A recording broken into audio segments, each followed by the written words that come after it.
All right, boys.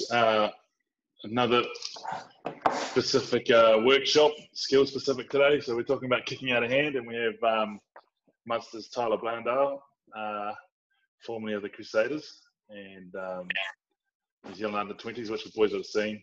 They might have some questions later on about it, if you can remember back then. But yeah, a long time ago. Yeah, that's right. Thanks for jumping on, man. No problem. Thanks for having me. All good. Much appreciated. So before we just start off with just some background stuff, for you, when did you start playing rugby? How old were you, and where were you? And I was, so in Christchurch in New Zealand, I would have been 5. It's pretty common to get stuck in early on. And loved it ever since, I guess. I was rugby and cricket, volleyball, my main sports. So had a good mix all the way through to the end of high school. Yeah, nice. And it's been something we've sort of established with all our players, that most guys have played a few different sports. And for you, how did cricket and volleyball sort of attribute to the way you play the game, the way you see the game? Yeah, volleyball was probably a real team, like I see in the background, brotherhood. Like that was volleyball for me. It was fun. It was just good, challenging times. But as a group of friends, I was pretty tight in a small group and got to play a lot of tournaments. So you get a lot of the kind of pressure environment. Cricket's much more individual within the team sport, so a different challenge. A lot of pressure on your own shoulders to perform for the team, but it's all on yourself. So there's a lot of mental battles involved in cricket, which I think has served me well. And then, rugby is like a combination of it all, isn't it? So that's good. Yeah, the boys volleyball, they'll be obviously they won't have seen it, but it's not really played a lot here, apart from some attempts at TY and PE. But it's quite a tactical game as well. Yeah. Yeah, there's a few details involved. There's obviously a social side of the game, and then the competitive side is quite tactical. And it's pretty fun to get deep and get involved into. So my dad was he coached New Zealand, and my mum played for New Zealand, so volleyball was in the family. And so when he coached at school, you got all the Pacific brothers involved, and we had a good team, and made a lot of friends from it. Dabbled in a bit of beach volleyball, which I can't imagine is ever going to be played in Ireland due to the wind and rain and often unpleasantness outdoors. So, Nice, wicked. Hey, so tell us, how did you end up at Munster? That's some journey, and you're a long way from home, as am I. Yeah, I dragged you along, didn't I? You did. It's the inspiration for you. It was. No, look, it's just professional rugby, how it goes. I was in a bit of a backlog in regards to I still struggle saying out half. Like first 5/8 is what we say in New Zealand. So first 5 will fly half, and for the Irish it's out half. I was 3rd or 4th on the depth chart. Who was ahead of you there? Just to... So I had Dan Carter, Colin Slade, and Tom Taylor at the time. So 3 All Blacks at the time. Yeah, and I had my opportunity as well, which I probably didn't take at the time. So that's on me. So got to a point where I actually knew that all 3 were planning on leaving after the following season, but I just didn't want to sit around and wait another year. I just thought it was time to take things into my own hands and have a crack at a different challenge. So Rob Penny was the coach at Munster the season before I came, and he initially got in contact with me, and at that stage I wasn't looking at shifting at all. So I kind of changed my view, I guess maybe 6 months later, and he had actually moved on. Munster came calling again, and it was just good timing. I was pretty excited to come over. And I'm not sure if any of the guys online have been to New Zealand, but it really is the other side of the world. So I had never, ever been to anywhere in Europe. So to pack up life and shifted on over to Ireland, and on a whim, really took a leap of faith and trusted it'd all work out. Yeah, no, I can remember it well. 2015. So for you lads, some of you lads will know, but Tyler and I go back a wee bit. And Tyler was the main reason I moved over to Ireland. Or one, yeah, actually, nah, you can claim that. He told me it was a good time. He said, "These guys are full of crack, mate. It's like New Zealand in there. It's a good time." But yeah, I'm glad you did make the move, and yeah, because that's why I'm here, and I'm glad. So it's you we have to blame. Awesome to see you. Yeah, awesome to see you progress. And what for the lads, if they don't know, some of them are actually Munster fans, but like back in New Zealand, because we're so far away, we don't really know a lot about other places in terms of the rugby, and we definitely don't watch a lot of Northern Hemisphere rugby. Not as much as these boys would watch Super, but Munster's not one of the only teams I can think of when I was a kid. That was a club team that you could recall, and it's because they beat the All Blacks back in the day, and it was like, oh man, these guys must be ruthless. So yeah, it was pretty special when Tyler announced he's going to Munster. All the boys were like, whoa, must be epic. Moving on from there, obviously you've had a pretty illustrious career. Can you just talk about, just touch on it, the New Zealand Under-20s campaign, how you got there? Because first year out of school, you sort of weren't sure what sport you were going to play, were you? And you had to kind of make a decision, and then it all sort of unfolded from there. Yeah, so I was half decent at cricket, really, coming out of school, and rugby as well. I was in the equivalent to the sub academy when I was at school for rugby, and my first year out of school. And then I was actually dropped from the academy system altogether in Canterbury in the Crusaders, which was pretty tough at the time, to be honest. So Val and I played at Sydenham, our club team. I went back there and I just committed to the club scene for a year. I had a great time. I was well supported and, just put my head down, got my body right from a few injuries, and then I was brought back into the academy on the back of some hard work and a bit of luck and timing with positions that they needed to fill in the academy, and on the back of some good performances in club and representative rugby, I got a trial for under-20s, and I don't know what happened really. Like, there's a lot of big names at the time that have gone on to be pretty big All Blacks and Super Rugby contributors, and I was chosen to captain that side in 2010, and we had a pretty successful World Cup in Argentina. It's one that pretty special to me and my family, and it's always awesome to play at that top level and really compete and to challenge yourself and be a part of a team that's got a lot of ambition, and we had some good success. Yeah, so as the established man, you've had a pretty colourful history in terms of your rugby playing CV. What are some of the big life lessons you've been able to glean from your sport and rugby specifically? Sorry. Yeah, so like rugby is, aside from the on-field, it's all about relationships and friendships that you create off-field, and I've just had so many great experiences. And it's the people that you share those experiences with. I think, like, I'll look back when I finish my career, and that's what it's going to be. It's the relationships you've kept. And rugby is a massive brothers network. Like, the guys online are just at the start of their journey, but 15, 20 years down the track, you're gonna have created some pretty special relationships and shared a lot of memories with those guys. And then, like, rugby-wise, it's the best thing is success or failure. You're back on the horse the following week. You come in Monday, you can't rest on your laurels that you've had a great performance, because then you'll get overtaken the following week. And if you maybe have a less successful weekend, maybe you don't perform well as an individual or as a team, you've just got to come back and turn up the next week and try again. So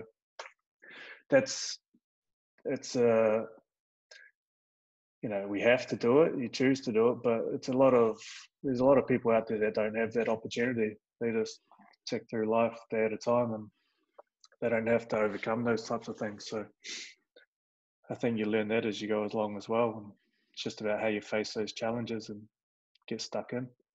Yeah, nice. You might have seen this question. A few of the boys have seen it. It's been a bit of a doozy for them. Both you and I have been We're making sure our LinkedIn's look nice and polished over this time. For the lads who don't know what LinkedIn is, it's pretty much Facebook for adults. So obviously Tyler and I have just have just got new ones. That if I'm reading through your LinkedIn and I'm looking at your blurbs, he's Tyler Bleyendaal, professional rugby player. What does your blurb say? How does it describe you as a player? Physically unable, but willing to work hard. Very smart and tactical about how I go about things, and I'm willing to be a lead with actions and with words, and try and get guys to come along with me and lead the way through actions. So I think from the number 10 position, your leadership's massive. How you communicate's really important. You have to be a step ahead in regards to decision making. You have to be comfortable making decisions, and that's what I would be saying there. Yeah. But like I said, I joke about it at the start, but physically I am not. That's not my strong point. So one, it's not a strong point. Two, it's probably not a passion. So that means you got to work doubly hard to remain at all competitive. So I know I can't allow me to neglect that aspect of it, because then I'll be too far behind. So, that instills a bit of work ethic and a bit of, I don't know, just something. It's a weakness of mine, which means you give it some time and you just get it up to a level that you can compete, and then work on your strengths to try and propel you further. I think when you said physically incapable, I was like, oh, wait a minute. I can remember academy we were running fitness reps or something, and I think I was inside you, and I was like, I'm keeping up with Tyler. I must be doing good. Like, keeping up with the best. And I look around and realize and find out Tyler hates training, and he hates reps. So I used to hate it. Now I've learned to love it. And I guess what was the mind switch as well. Mind switch was it needs to happen. So it didn't become about so much of loving it or motivation. It was a discipline to get better, and it was just the mindset of turning up and approaching each challenge. Because, like, for me, every physical action is a challenge, whereas mentally I am completely comfortable in relationship to it, so accept that challenge and just go on and face it. So nice. For the guys that are on, like, our club at home is right next to this massive set of hills, which is horrendous come pre-season. Yep. You got to go running up hills. And I also once, like, we're doing the run 4 laps around the field, and you're aiming for 5 minutes, and my trainer said, "Here, look, if any of the type 5 beat you, it's 25 burpees." So this fitness test was at the end of the session. I think I got beaten by 2 hookers and 3 second rows, and there's 125 burpees, and I sat there for an hour after training pumping them out. It was probably about then I thought, yeah, shit, I need to do something. You all have those moments where you're like, oh, gotta change this. Something you mentioned there, which Keane Healy would have said as well. It's like, we talk about motivation, and I've been trying to mill this out for all it's worth, because obviously in isolation, it's needed. To sustain the training patterns that we need. But you've touched on it, and Ken is a big fan of it. He was like, actually, I don't even use motivation. I just tell myself, you got to do it. And it's like mind over matter almost. So as you say, it's a discipline, yeah. It's not a matter of wanting to do it. Yeah. If you want to get better, and we should all, if everyone's on here, so you want to get better because you're on here willing to learn. It's about being disciplined to get your work done. And then I think the mindset comes in about, are you going to enjoy the challenge? Like, it's okay to say, I do not feel like doing this, but the discipline will make you do it. And then the mindset is to find the enjoyment or satisfaction during the process or at the end of the process, or, that's up to you. And that's something that you can choose. Yeah. That's it. It's bang on. I'm sitting there thinking, like, last night, finished work. I was sitting inside a nice sunny day here in Dublin. Did not want to go running. And I was like, screw this. I've got to do it.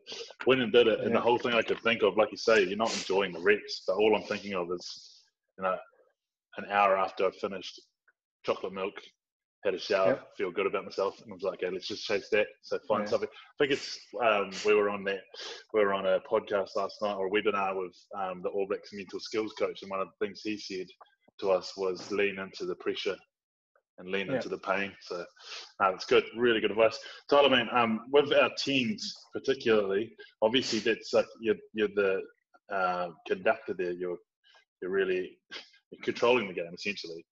Our boys, and this is, I'm not going to offend any of them by saying this. The boys are quite reserved. They're quite thorough in the way they think, but they're probably not the most like. They're not like I would be in a social situation, which is out there and in your face. But you'd be very similar in nature. Can you give these guys some tips in terms of how, like you were talking about leadership, like for you, it's leading with action and leading with words if need be. But how does somebody go from being a quiet person off the field to like, and I've played with you, bro, and you're a pain in the ass because you just demand what you need. But how does that work for you? Any advice for some young guys? Yeah, I guess a bit of reality is you need that if you want to go further in the game. So, like you say, I'm pretty quiet off the field, and to sit here chatting on a Zoom call now live is actually a little bit daunting as well. So, you put me on the field, though, it's like a completely different person. But it was also a development in how that happened. So, as I said, communication's a big thing, and it's all things you can learn. And you just need to have the confidence and the leap of faith to just give it a go. And then have to be willing to self-reflect. You have to be vulnerable. I remember one time I was a young guy coming to the Crusaders. You've got Richie McCaw, you've got, Brad Thorne, absolute legends of the game. And here I am as a 10, and I'm expected to control these huddles and situations and provide direction. But I guess sometimes I felt like I had to do that, but I was almost too aggressive and felt I had to exert myself in a way that included too many F words and do this, do that. And it was a coach that sat me and just said, obviously it's great you're talking, but you maybe want to consider how you're communicating and, speak with more purpose as opposed to more volume or, aggressive and assertiveness. So that was my first lesson in the big time. And it was just a quiet word that someone had to me. And from there, it was immediate self-reflection. And so now you can, as young guys sitting here listening now, you can plan how you would handle certain situations on the field or at training and how you would talk to someone to get a productive result. Because if Val's running around, he's been an absolute chicken screwing up and not listening or whatever. It's getting personal now. I could yell at him. Sometimes you have to. I could have a quiet word during a stoppage. What's the best way with that person to get a result that's going to be productive for you and the team? I was just saying that you have to accept that it's part of your role as a 10 or as a 9 or a 10 even. If you want to be successful, you have to develop that. It's a skill. You can do it in your own style, but you have to be able to reflect and grow that style so that it's, that it's useful and you're getting results from it. Yeah. It's all about bettering your team and your teammates. Perfect. Sound. We'll go on there. I guess we've talked about training tips. Just before we move on to this skill specific, can we talk to you about off-field interests? Off-field interests, yeah. Yeah, outside of rugby. I guess I like all sorts of elite sport. I am absolutely battling at the moment without live sport, whether it's golf or the NFL or basketball or watching rugby or cricket. I'll sit down and watch anything. I think there's something about top level sport and the mental challenges and what that presents to the guys and how, there's just something about it, knowing the work that goes in. So that's massive for me. It's just an absolute sport nut. I love hunting, pig hunting in New Zealand, deer hunting in New Zealand, and in here in Ireland. And coffee, massive coffee drinker. What and barista. Come lockdown, I'm now a barista. they're quite good, to be honest. Tyler's been sending me his coffee out, and they're look, they've come a long way. See, I send my videos away to get feedback on them. You know. Oh, you're getting video. You're getting video review, are you? Yeah. Nice. Got to put yourself out there, mate. It's good. Be vulnerable with it. I've only put up my good ones, so I obviously need to go and put up my bad ones so people can tell me what to do. Nah, it's good. Hey, let's rip into the kicking. Obviously, the guys jumped in because they want to talk about kicking. Let's just start off there with your kicking fundamentals. Fundamentals. I've got kicking out of hand. This is all for me, and I'm happy to speak about myself, but I understand plenty of views around. For myself, it's consistent ball drop. It's about keeping the head still and your core engaged. And that's the timing versus power equation. It's not actually an equation, but obviously it's a massive part of it. Are you trying to kick it too hard, or are you going for rhythm? And a lot of the time the rhythm and smoothness equals length and good results. So the other three things there, I'll recap them at the end. So look, I know myself, for the guys listening, that you can often sit through these meetings, whether in the classroom or here on Zoom, and a lot of things kind of strike a chord with you. And then come the end of the meeting, you might be like, bugger, I've forgotten what it was. So I'll recap at the end what we talked about. So feel free just to listen, make a few notes if you want, but otherwise just really find something that strikes a chord with you that you might be able to put to use later on. Nice. From there, do you want to go into your non-negotiables, or did you want to use a video? Yeah, to be honest, like, they are my non-negotiables. It's the consistent ball drop's a massive one. It's an absolute non-negotiable. You need to be able to get the ball to the foot consistently with the same angle, so that you can get the same strike, because at the end of the day, it's all about the ball strike. Again, head still and core engaged. If you don't have those things, your timing will be off, which will, create a massive variance on the way you're striking the ball and the accuracy of your kicks. And it's not a non-negotiable, but that timing versus power is something that each individual has to work out for themselves to get the best results. So yeah, I'm happy to go to a few videos that I prepared. Yep, I'll just check you in there as the host. Sweet. I think does that let you now? Yeah. Sound. So you're going to basically you're going to cover three basic hand kicks. Yeah. So it's obviously tough to.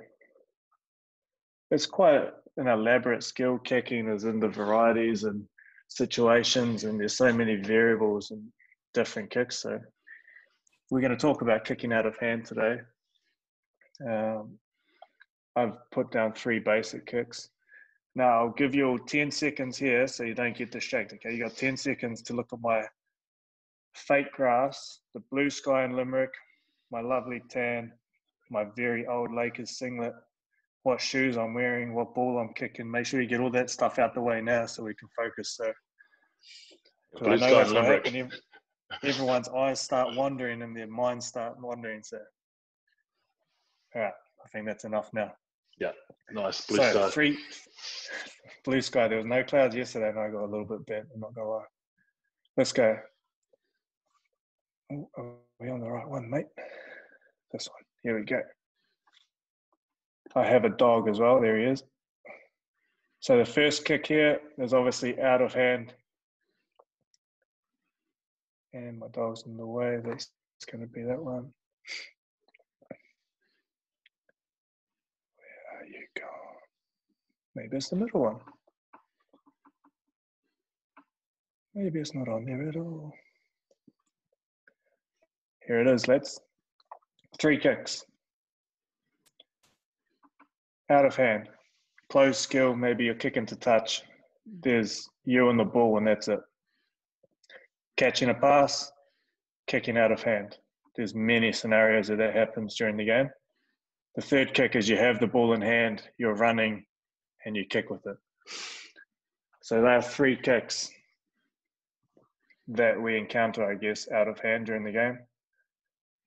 If we start with the first kick, is going to be what I call closed skill, the touch finder. So, as I said, this is you and the ball. There's no opposition. You have to take in the external variables, yes, the weather, whatnot, but otherwise it's you and the ball. The starting point for me here is I'm square to the target. So I'm looking at where I want my ball flight to go. And then that obviously accounts for the wind and calculating where it's going to end up. But this is where I want the ball flight to go. I then work on an angle of approach, which for me is about 45 degrees. So I encourage all the guys on here to work out what their best angle is for a consistent kick and good length. Generally, it's about 45 degrees. It might be slightly less or more. Get the dog out the way. And then basically from there, this is my setup. It's me and the ball now. That's it. I've already picked my alignment. I know where I'm kicking the ball. I've gone back on my process, my approach, take a deep breath. Now it's me and the ball, and I just go and give it a whack. Yeah, that's it really. Just talking about that, if I pause it here. Visualization. This is me if I'm standing here. I'm in Thomond Park, we're playing Leinster, it's a big game, big crowd, windy as whatever. Sit there, I'm looking at my spot. Some people pick a spot in the stand, some people like to imagine the ball flight. Some people just think about their perfect process. For me, I just line up square to my desired line of flight. And then that's it. I then take my angle of approach, which is like this. And then from there, it's just me. Again, like I mentioned, breathing. You can go into breathing. It's a massive part about focus and calmness and performance. But for me now, my one thought is commit to the kick. So I come in here, commit to the kick. So if I do everything well, my ball drop, keep my head still and my core engaged, and I get that timing versus power balance. I don't really need, like I spoke to Val the other day, once the ball leaves my foot, there's nothing I can do about it. So make sure I do my work before the kick, commit to the kick. And then I said, feel the ball nicely in my hands. So when you're going back here, feel it in your hands, because that's the important part, is the ball drop. Feel it nice and then give it a good whack. At the end of the day, you can be detailed and specific, but it's just about dropping it in the right spot and hitting it nicely. So I just did another one here. Take the angle, visualize. I'll be looking up. That's my spot. That's my spot. Now me and the ball, commit to the kick. Bang. So get the dog out of the way. He got told off there. So this is almost like coaching in negatives, which you don't want to do too often. But if I give you a few pointers, if you're videoing yourself, what to avoid, it would be about the ball drop. So there, good extension, good angle. I'm going to be able to swing my leg through that nicely. If I bring it in too tight, what I term is you'd have to squeeze it out. So your leg doesn't have enough room to really kick through it. You squeeze it out, or you have to come across the ball. You get lack of power. You might slice it, or you might shank it to the left. And then if you're too far away, or you're throwing the ball up, that's when you can't engage your core and keep your head still. And then you end up coming up and out of it. So that was just about the what to avoid when dropping the ball. This is about the follow through, and again, this is individualized to everyone, but it's important you understand what your follow through is when you have a great kick, and then about being consistent when that happens. So for me, this is about, there's my plant foot, and it's about hopping on the plant foot. So there's my plant foot on the ground, and I'm going to hop on it, and you might hold that pose. The next one, you might hop, and then you land on the kicking leg, so your weight transfer is quite far through. I might be on too fast. This one, you're going to sit back. Maybe it's not the best, but for some guys, that's how you get accuracy. Maybe you don't need as much power. And then landing on the kicking foot, which we will come to later. So if I just, that's going to be kicking from hand in the closed environment, so kicking to touch. That's basically the only time of the game we're going to do that, isn't it? Either you've taken a mark and you have a free kick, you're going to kick long or to the sideline, or it's a penalty and you're kicking to touch. Picking your aim point or your target, or go through your process and then commit to the kick. The next kick is when you've received a pass. And I guess the same principles apply, but it's more variables involved. So this is going to be live in the game. You're going to have opposition and pressure. You're going to have different amounts of time. You know, you have to take into consideration the weather in a more live situation, the quality of the pass that you're receiving, or is it a bouncing ball or whatever. So what I'm displaying here is get the ball to your closed skill as fast as possible. So what I mean by that is the skill is, it doesn't become closed, but in your mind, make it a closed skill by getting to your ball drop, your consistent ball drop as fast as possible. And then in your mind, everything just slows down, and then you can go back to your ball drop, still head, engage core, and commit to the kick. So, you know, it's easy to do. Just get someone to throw the ball at you at a variety of places and just get it to that consistent position. So yeah, I've written down some notes here about controlling these uncontrollables and then get to a point that it's like a closed skill. We talked about that. And then the last thing is, if we watch these, different angles of kicking.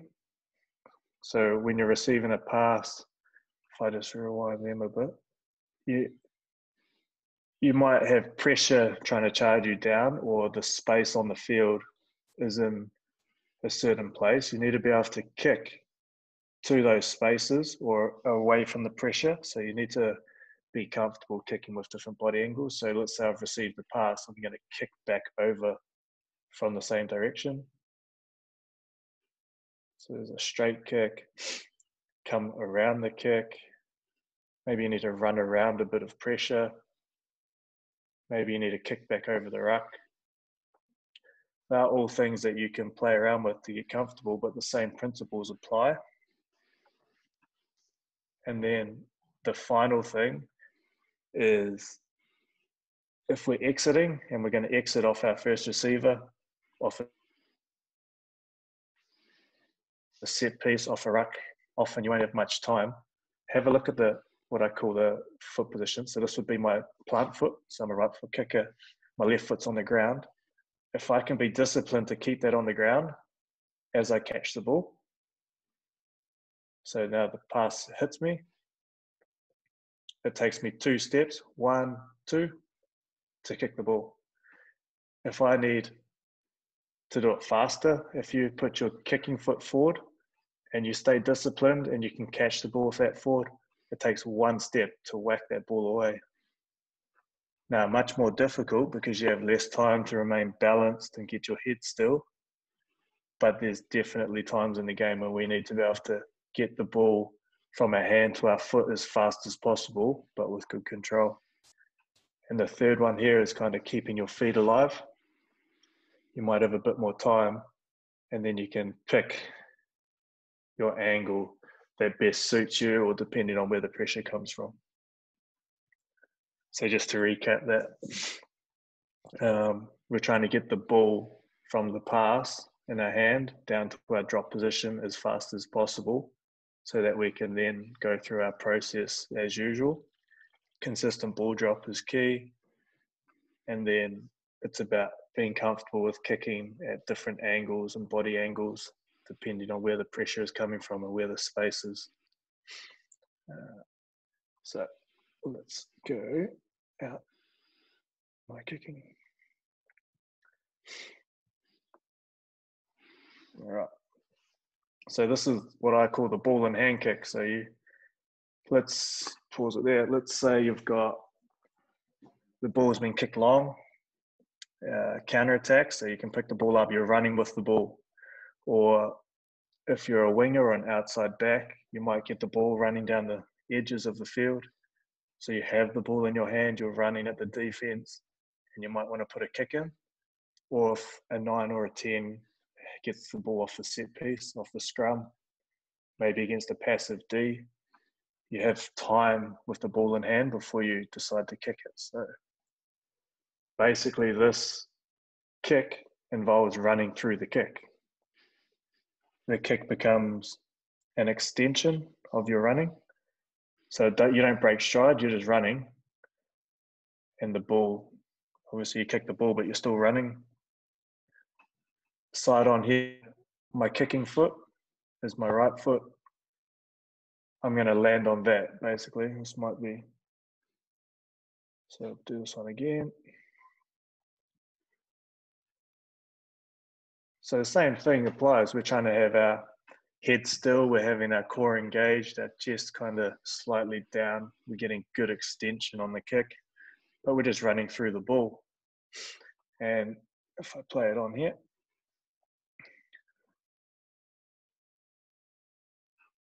it's important our ball drop again, if it's too far in front or too far outside. It's going to be a massive for our result, our accuracy. So this is me. The ball is comfortable in one hand. You can't drop the ball with two hands. So get the ball comfortable and get consistent with your angle of drop. Slightly outside your leg, outside your hip. Plenty of space for you to get your leg through.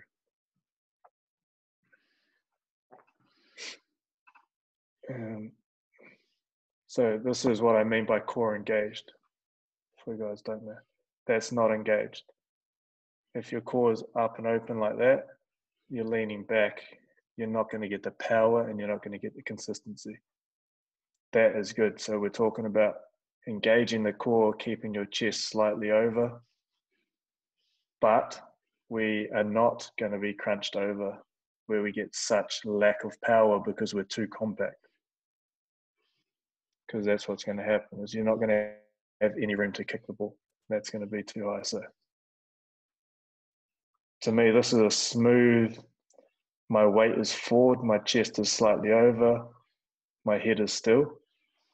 And if I stop it there, my head is still, and I'm going to get a good extension, and my follow through and weight goes forward. Now, those are the three kicks. Kicking out of hand, we've got our close skill, touch finder, we've got catching a pass and kick, and we've got ball in hand running through the kick. This final video is how I would maybe train a few of these. So again, I'm talking about my chest slightly down, so my core's engaged, and I'm going to kick with a good bit of power and a good bit of timing, and I'm going to let my weight go through the ball and land on my kicking foot. Side on looks the same, so I'll be slightly over the ball. I'm not going to be standing upright, and I'm going to kick with my weight going through the ball. And the key thing for me when I'm thinking about this is my balance. I should be able to be balanced on my plant foot for long enough that it's controlled, so I don't have to rush through it. So this is front on. So I'm very comfortable kicking front on. But if I give myself more angle, I'm going to get more distance because it allows me to swing my leg further. But it's the same drill. Drop the ball out slightly wider. Good kick, weight comes through. I land on that foot. Open up a bit. So this is all about timing and fundamentals, these drills. Now this is the run through.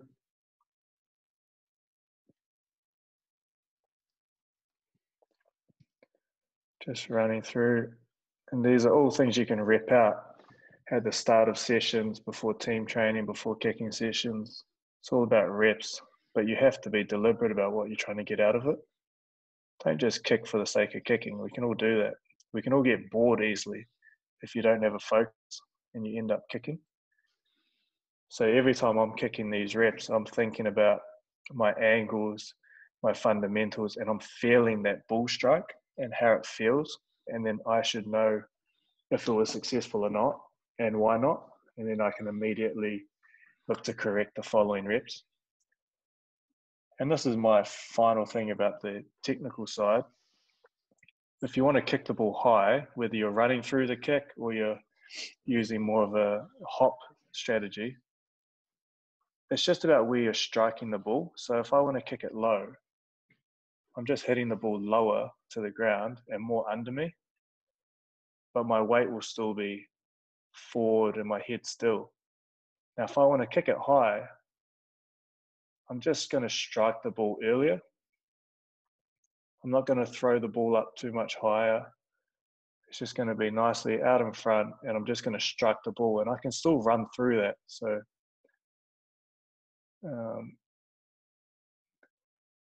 that's all it is. If I waited for that to be lower to the ground, the trajectory is going to be lower. So a lot of my fundamentals won't change.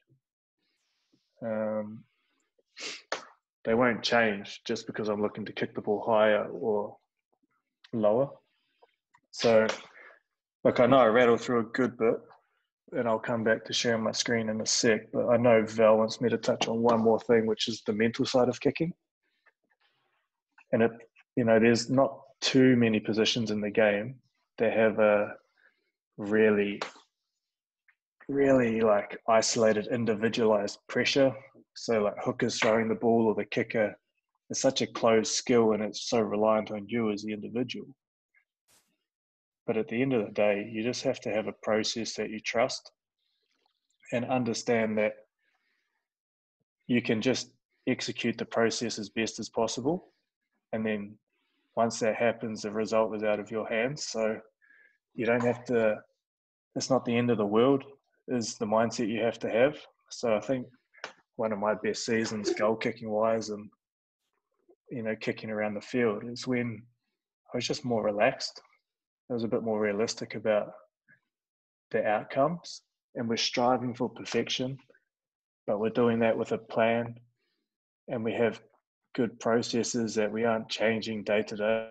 And then you learn about what works for you and what little tweaks need to be made, but it's over time.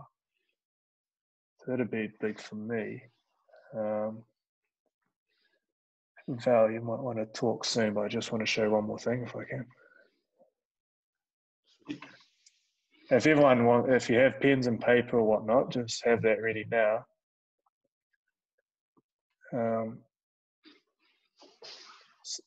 If I was to list some things that I've talked about kicking out of hand, it was my fundamentals, the ball drop, head still, core stabilized, timing versus power.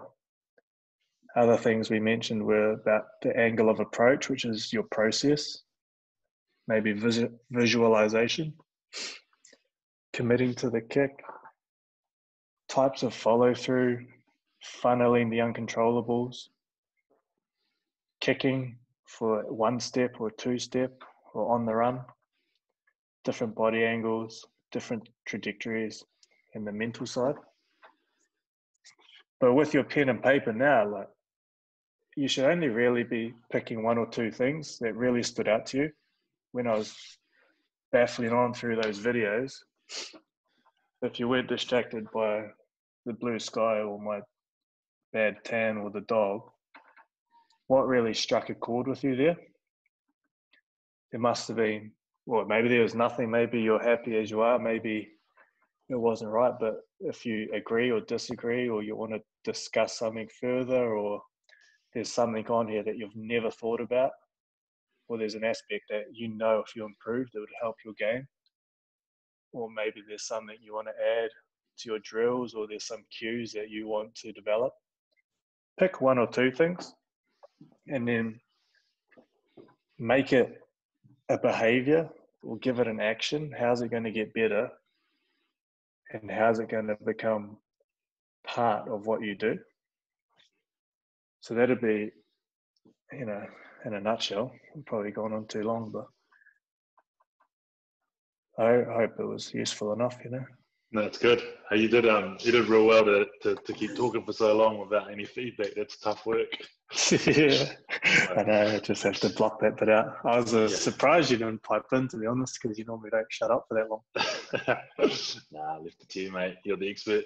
No, that's really good. So I really like the last part as well. Obviously, there's a lot of information, and man, at the moment, you can watch hours of rugby bricks or whatever, but it's really about what I'm getting from you anyway. That last part is like, yeah, good to get all this information, but it's what you do with it that matters. So take one or two things that you can apply, keep it simple. Next training session, and I love what you said there, is make it a behavior by turning it into an action. Yeah. Like, okay, I'm going to pick visualization. What does that look like in terms of turning that into an action? I'm just going to imagine myself sitting here. I'm going to imagine myself walking to the door.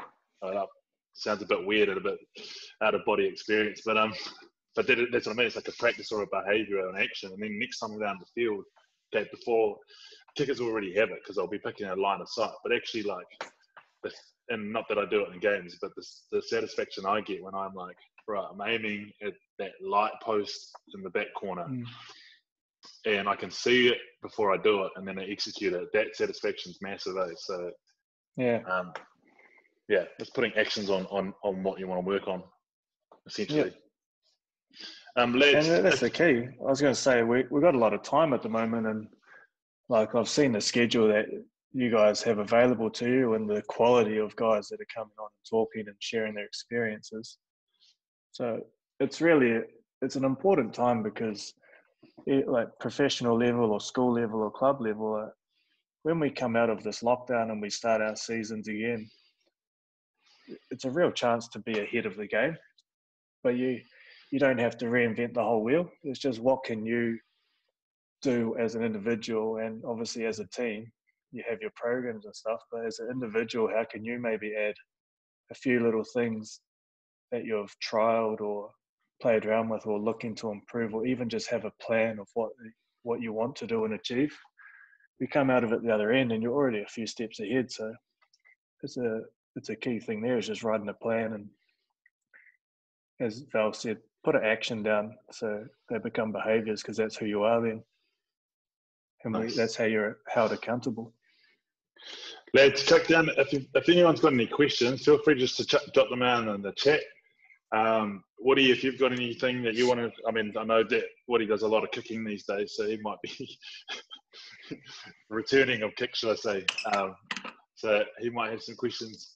But there's some really practical advice in there just around how you train. It seems a little bit like sometimes what I like about it is that you obviously understand like the technical side of it, but you're making it simple as well. And you realize you forget, and you forget that some of these skills are a culmination of some really simple steps. So it's just nice to hear it broken down.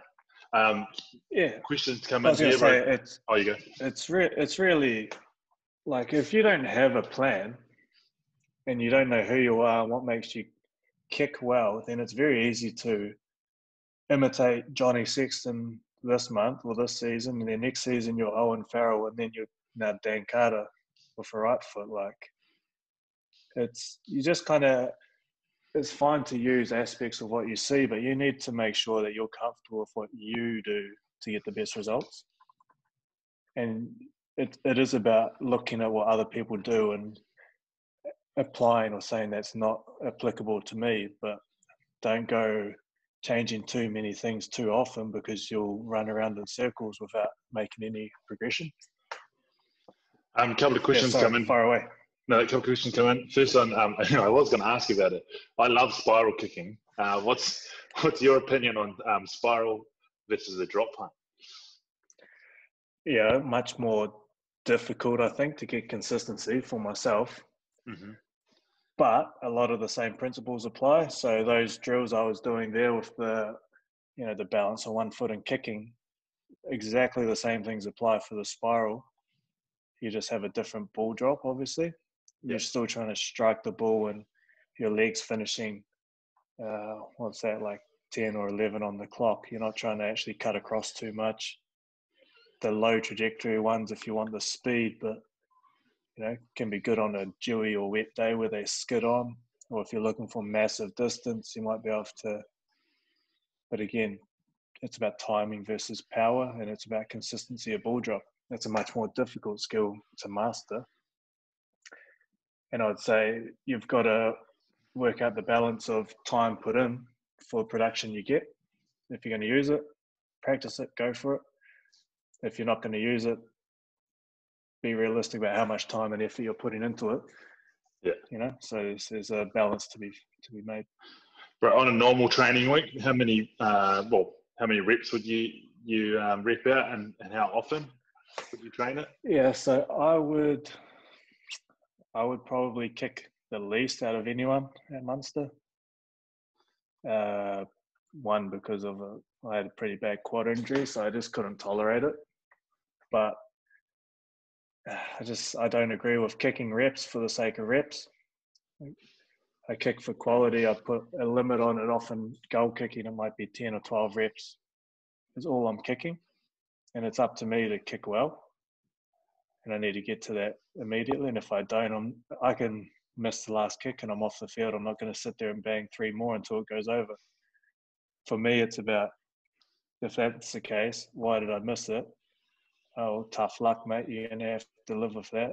And then mentally, I've actually processed it. So next time I go out, I know, like, I've had this feeling of, I didn't get that one. Like, I didn't get this year, and I've got the learnings, as opposed to kick 5 more balls. And maybe your body gets the correction, but you actually haven't got the mental correction. Yeah. And then out of hand, I'm just kicking after sessions. And maybe every couple of weeks I do a standalone session. But again, it's not massive amounts, to be honest. It's, a couple of sets of 5 to each corner and sets of 5 exiting out to 22, a few restarts and a few like running kicks off set piece into the goal kicking. So again, create your own plan, but more it's not always better, and less can be worse as well if you're not getting the quality and the the reps you need. So just work it out. Nice. I'm hearing there's no magic number. You've just got to, again, it's self-awareness, and you got to know when to stop, but know when you're on something. Don't kick for kicking's sake would be the thing. Nice. There needs to be an aspect of your training that's got a bit of pressure and a bit of results based, so that you mentally dig in and say, this is the kick that matters. Can you perform this kick? As opposed to kicking 12 balls and not giving it too much mental thought. Nice.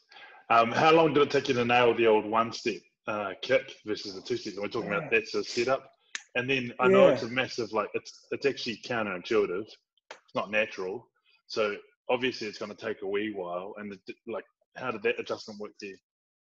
Yeah, so there was times when we were at the Crusaders, we kicked off 10 a lot. All of our exit kicking was off 10. So the 9 was going to pass you the ball. You had to kick it out. And so you learn pretty quick. The uncomfortable part is actually having that, for me, my right foot forward.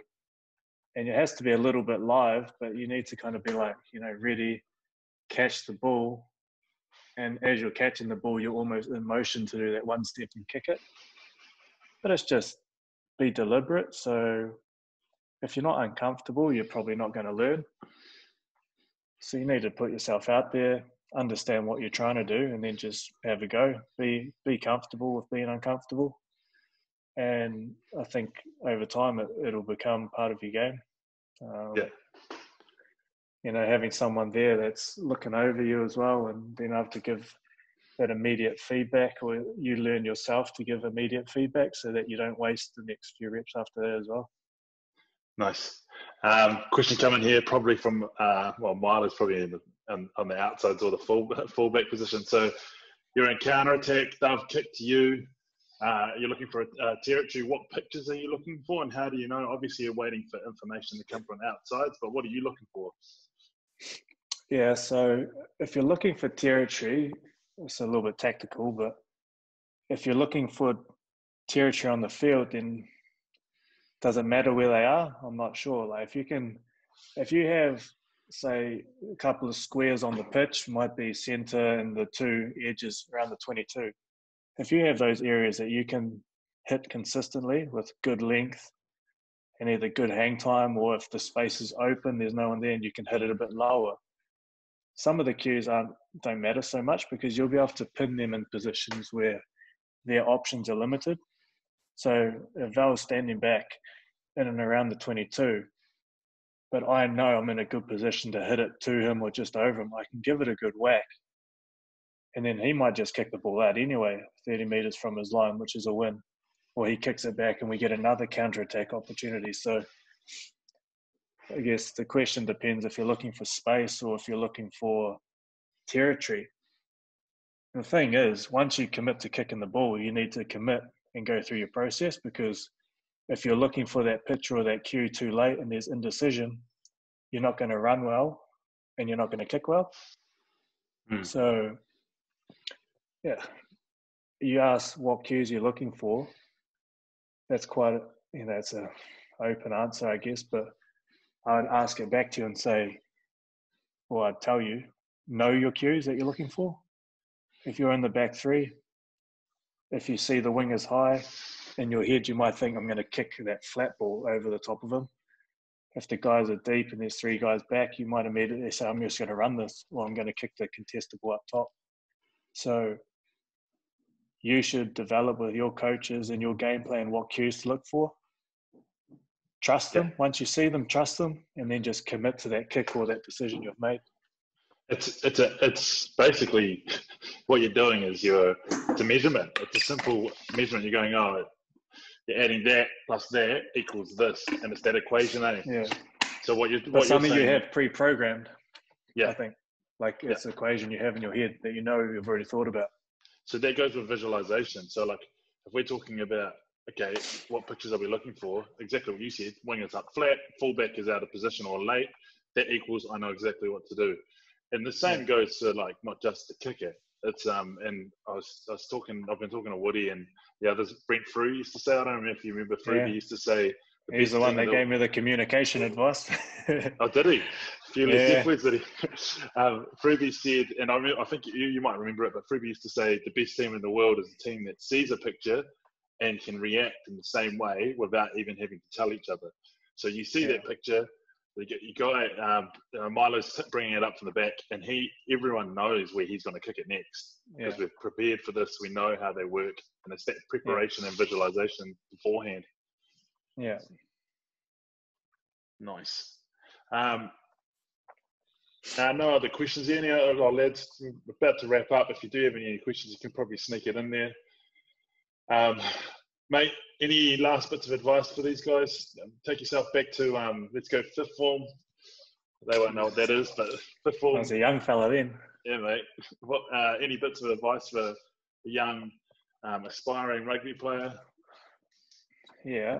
Well, mine is like you were talking before about, you don't have to limit yourself. You have to want to have a passion to play rugby, but make sure you're really upskilling all areas of life. It really is important. We talk academically and you know, whether it's other interests and other sports and hobbies, like keep yourselves really open because that balance is so important. You're far too young to be 100% committed to rugby at this age. But if you're serious about having a career, you need to give it a lot of thought. But I'm telling you now, the balance is really important. Like for me, it was, you know, I was only under 15s in fifth form, and then the first 15 the following year. So, you know, I understand the massive excitement and the pride it is to play for those teams that, you know, it's just huge. And there's a lot of, I guess, relevant pressure at that stage because you want success. Like there's nothing better than having your school support the team, and to have success like that's awesome. So make sure you're putting in your work, but work smart. Know what you're working for. Have a plan. Create good habits and behaviors, and, you know, keep reflecting. And it's just a loop that you keep going on. That's brilliant. Awesome, man. Well, Tyler, mate, we've taken plenty of time, and I'm surprised Bodie's still asleep, to be honest. Yeah, I can hear it thumping around. Little terror. Thanks heaps for jumping on, man. We really, really appreciate your advice and the passing stuff that you've put in already. So thanks heaps, man. Yeah, look, appreciate it. Thanks for having me, guys. And again, any questions, send them on to Val, and maybe we can get them answered. So enjoy the weekend. Good. No worries. Cheers, Tyler. See you lads. Bye. Hey, thanks, Tyler. Top man.